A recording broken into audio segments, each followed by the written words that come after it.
मला भावांच्या त्रासामुळं काल मला साहित्य वगैरे माझं बाहेर इस्कुटून दिलं होतं. मी ते काल 5 वाजता घेऊन आलोय. 5 वाजता मी इथं आहे. मला बांधले, मला माझ्या नावावर घर नाही म्हणतात. मी स्वतः बांधलेलं घर असता वेळी घराच्या बाबतीत काय मी आता एक वेळा पाहणार, कलेक्टर साहेबांकडे जाऊन वकिलासनी घेऊन जाऊन न्याय मिळतोय बघणार. नाही मिळालं तर मी मंत्रालयात जाणार आणि आत्महत्या करणार. मला त्याशिवाय पर्याय नाही आहे. कारण मी राष्ट्रपती, पंतप्रधान सगळ्याची लेटर पाठवून मी बसलेलो आहे.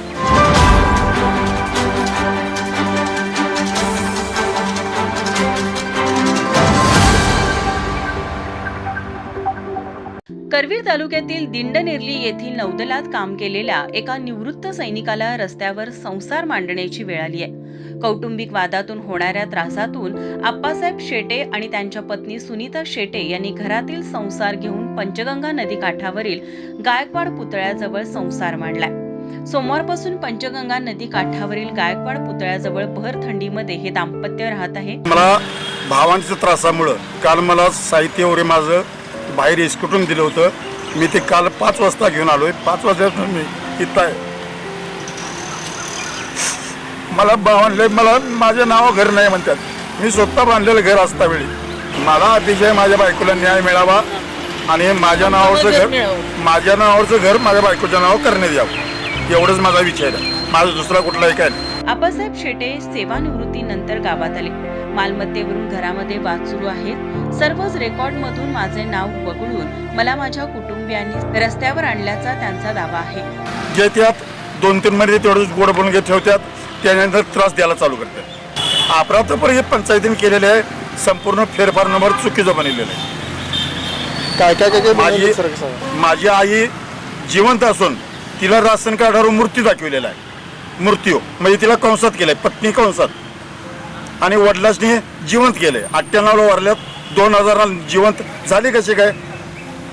मला वडील तर दाखवून द्यात, नाहीतर आईला मारून तर दाखवून द्यात. आई माझी जिवंत आहे, अजून 96 वय आहे माझी आईचं. पत्नी मनोरुग्ण, स्वतः नौदलमधून रिटायर झालेल्या दाम्पत्याला कुटुंबियांनी घरातून बाहेर काढलं. गेल्या अनेक वर्ष ही लढाई त्यांची सुरूच आहे. त्यांची ही कहाणी सांगताना त्यांचे अक्षरशः डोळे पाणावले. मला भावांच्या त्रासामुळं काल मला साहित्य वगैरे माझं बाहेर इस्कुटून दिलं होतं. मी ते काल 5 वाजता घेऊन आलोय. 5 वाजता मी इथं आहे. मला बांधले, मला माझ्या नावावर घर नाही म्हणतात. मी स्वतः बांधलेलं घर असता वेळी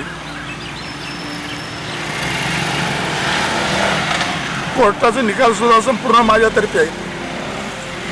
ते निकाल पाहावं, मला न्याय द्यावा, एवढीच माझी इच्छा आहे.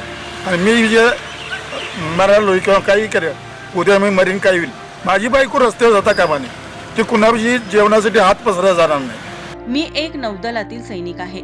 माझ्यावर अन्याय झाला आहे. माझ्या कुटुंबियांनी मला रस्त्यावर आणले असून अनेक वेळा प्रशासनाकडे व न्यायालयाकडे दाद मागूनही याबाबत प्रशासन कोणतीही दाद घेत नसल्याची खंत व्यक्त केली आहे. 2 मंत्री म्हणजे महसूल मंत्री, पहिले खडसे साहेब होते, नंतर चंद्रकांत दादा होते, मुख्यमंत्री फडणवीस साहेबांनी 2 वेळा लेटर पाठवले. मी राष्ट्रपती, पंतप्रधानांना संकट त्यांच्यासमोर पाठवलं, तरी पण त्यांच्या पत्रांचा किंवा त्यांची उत्तरे आलेली लेटर त्याचा काही घेणे विचार केलेला नाही आणि मला न्याय दिलेला नाही. देशव्यापीला सुद्धा मी 2 वेळा मी पोच घेतलेले 2008-2009ला. तेव्हापासून आम्ही जवळजवळ माझी 50 घरं झाली असतील भाड्याची. 50ला 51 होतील, पण 50ला 49 होणार नाही. 50 घरात मी प्रपंच हलवायचा प्रत्येक 2-2 महिन्याला. साधी गोष्ट आहे काय? माझी आता ते हाल अपेक्षा राहिलेली नाही आहे. माझ्याकडे आवश्यक ते पुरावे असूनही मला व माझ्या पत्नीला जर न्याय मिळाला नाही तर मी आत्मदहन करेन, असा इशारा आप्पासाहेब शेटे यांनी दिलाय.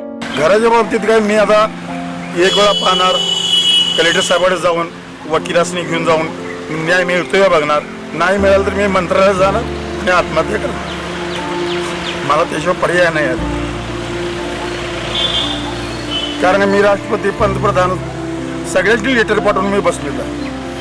घरदार सोडून राहिलेल्या या वृद्ध दाम्पत्याच्या मदतीला कोल्हापुरातील अनेक हात सरसावत आहेत. रात्रीचे जेवण, चहा अशी मदत परिसरातील नागरिक करत आहेत. या वयोवृद्ध दाम्पत्याला त्यांचं घर मिळावं एवढीच त्यांची इच्छा असून यामध्ये गावातील नागरिकांनी पुढाऱ्यांनी सहभाग घेऊन त्यांना न्याय द्यावा एवढीच त्यांची इच्छा आहे. माझा महाराष्ट्र कोल्हापूर.